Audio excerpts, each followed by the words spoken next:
Mans vīrs un es esam strādājuši Kuveitas vēstniecībā 9 gadus. Pirms viņš nomira iepriekšējā gadā, viņš noguldīja $2,5 miljonus ASV bankā Rietumāfrikā. Man ir vajadzīgs jūsu bankas konts ASV, lai pārskaitītu šo summu. Esmu gatava maksāt visas komisijas maksas un dalīt visus ienākumus ar jūsu organizāciju. Dažreiz ir šāds vai citāds e-pasts, bet jūs ziniet, tas ir par vīru, kura sieva nomirusi, un starp citu viņai ir banka. Es nezinu, kur, piemēram, Kubā. Citi vēlas, lai jūs nopērciet viņu krēmu, kurš brīnumainā kārtā padarīs jūsu laulību labāku. Ir kaut kas ar tiem e-pastiem, vai ne? Ir ienākušas daudzas vēstules, ir jāizfiltrē nederīgās visas reklāmas un tas lērums ar pārsūtītajām vēstulēm. Ir 2 veidu cilvēku pasaulē. Tie, kuri pārsūta pārsūtītās vēstules un tie, kuri tās dzēš. Bet gandrīz katru dienu ir vismaz viens e-pasts. Viens e-pasts, kam jāpievērš uzmanība. Viens, kurš izceļ starp visiem čau, kā tev iet e-pastiem. Viens, kurš saka, klau, izlasi mani. Dārgais Dāvide, es nezinu, kā lai noformē šo domu, bet tā man neliek mieru kopš pēdējās reizes, kad runājām un sekojošiem e-pastiem. Domājot arī par citām sarunām, kuras man bijušas ar kristiešiem, es nevaru saprast šo reliģiozo cilvēku māniju. Es brīnos par to, kā tu un pārējās kristiešu avas varat dzīvot tik mākslīgas dzīves, tik pretrunīgas ar pasauli ap jums.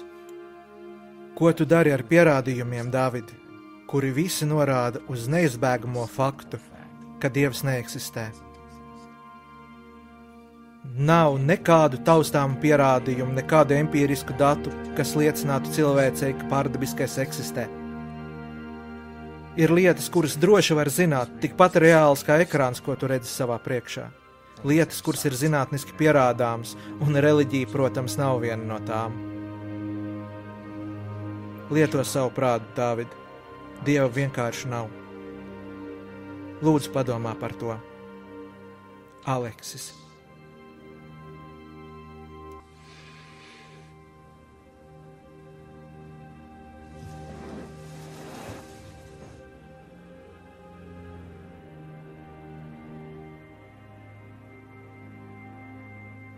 Es sēdēju tur domājot par to visu, cenšoties saprast, no kurienes sākt, kā noformulēt kādu jēgpilnu atbildi, tikai tāpēc, lai tiktu pārtraukts. Tas bija mans 5 gadus vecais puika. Viņš gribēja spēlēt paslēpes.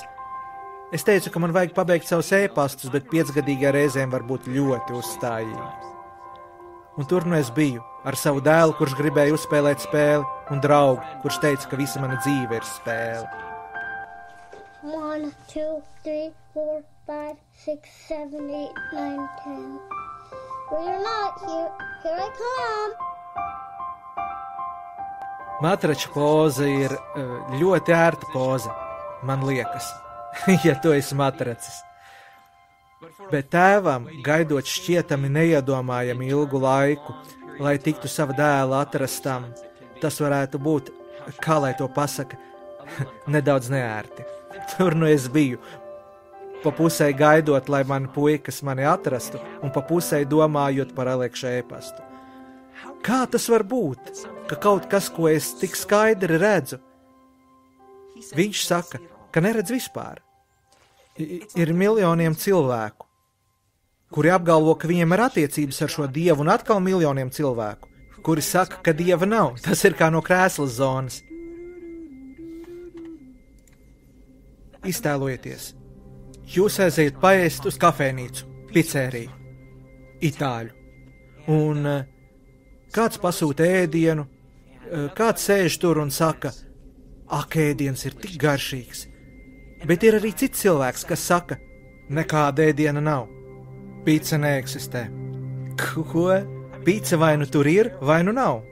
Tas ir it kā būtu 2 atšķirīgas realitātes, viņiem ir 2 pilnīgi dažādas pieredzes. Bet šī ir svarīga doma. Dievs vai nu ir, vai nav. Ēdiens vai nu ir, vai nav.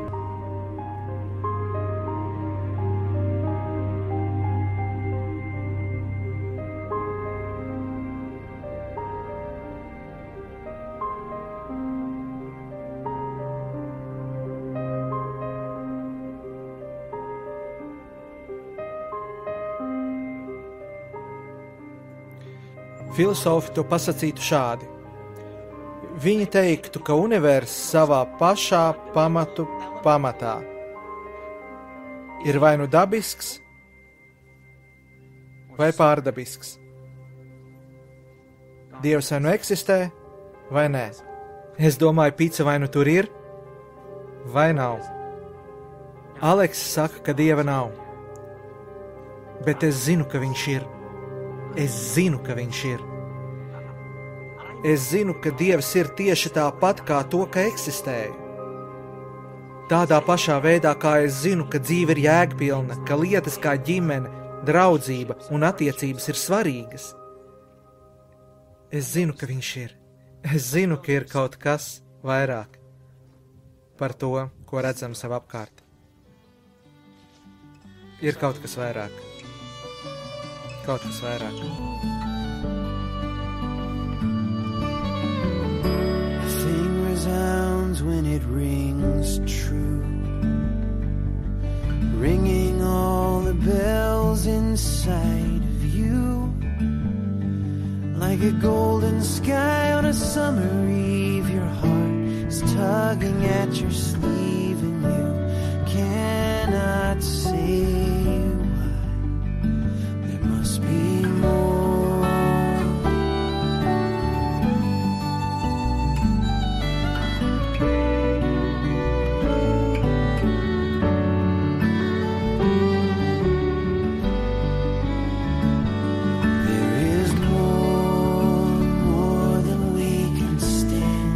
Gaidot, kamēr puikas mani atradīs, man pieleca. Vai Dievs slēpjas?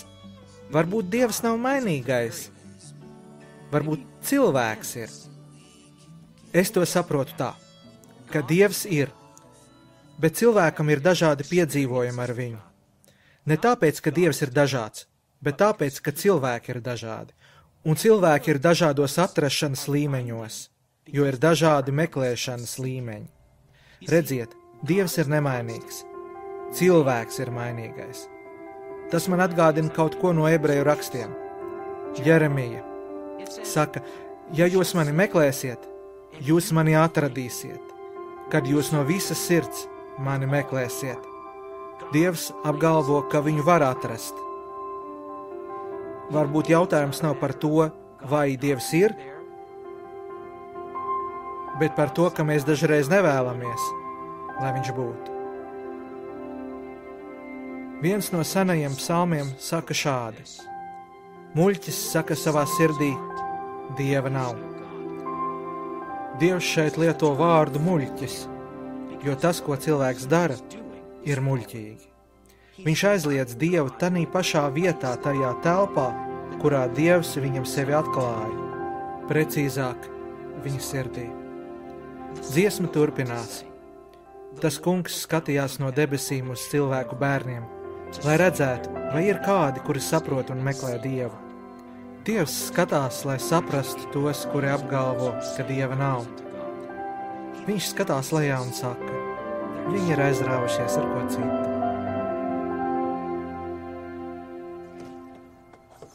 Vai tev kādreiz ir bijusi tāda saruna ar draugiem, kad jūs skatāties debesīs un kāds skatoties uz augšu saka, hei, skaties, tur ir zirgs, redziet zirgu ar asti un ķermeni. Un tu paskaties uz augšu un, protams, neredzi zirgu. Un kāds saka, nē, tā ir vāze vai es nezinu, kas trakāks, mikroskops vai kaut kas cits. Un tu skaties un tu vienkārši nevari to ieraudzīt. Bet tad tu paskaties un pēkšņi to ieraugi. Un vienreiz to ieraudzīs. Tu vairs nevari to neredzēt. Varbūt ar Dievu ir līdzīgi. Varbūt vienreiz viņu ieraudzīs. Tu vairs nevari viņu neredzēt, tāpēc tie, kuri var viņu redzēt, ir tik pārliecināti par to. Tas ir tāpat kā ar mākoņiem. Tie, kuri var redzēt, saka, re, kur ir tieši tur. Tas taču tik skaidri redzams. Redzi, tiem, kuri nespēja to ieraudzīt, šī ir vilšanās, gandrīz tāda kā atšķirtība. Tie, kuri var redzēt, ir kā aizdegušies, tiem tas ir pašsaprotami. Un ar Dievu ir tāpat. Bet kas ar tiem, kuri neredz? Vai tas ir tāpēc, ka Dieva tur nav? Vai viņa nav mākoņos?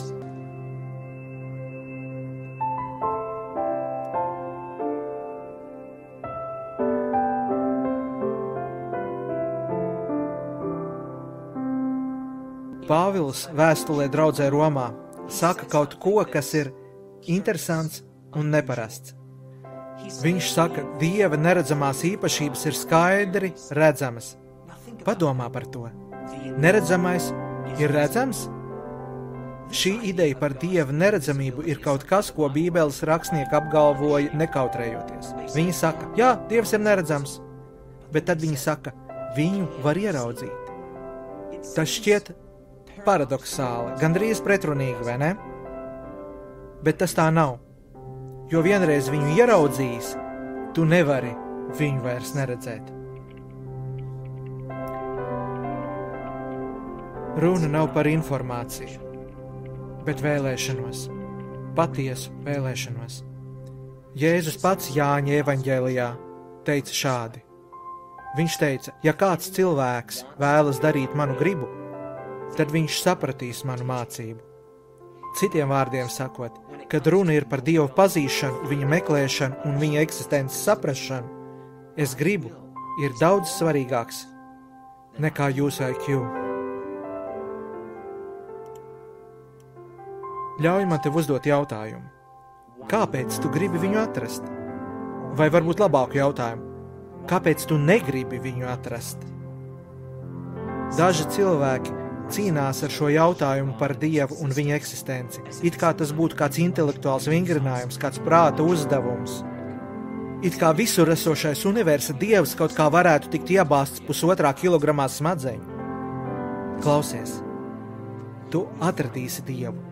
Tas ir tas, ko viņš saka, tu mani atradīsi, kad atstāsi sava prāta seklās, motivācijas un vēlmes. Kad runa ir par Dieva atrašanu, viņa pazīšanu, tas ir sirds jautājums, kas vislielākā mērā ir saistīts ar visdziļāko motivāciju. Vai tu vēlies tikai zināt, vai tu vēlies viņu pazīt? Patiesi. Tad sāc šeit. Kad jūs mani meklēsiet ar visu savu sirdi, es būšu jums atrodams. Tā saka tas kungs. Jeremijas 29. nodaļa, 13. 14. pāns. Lūdzu, padomā par to.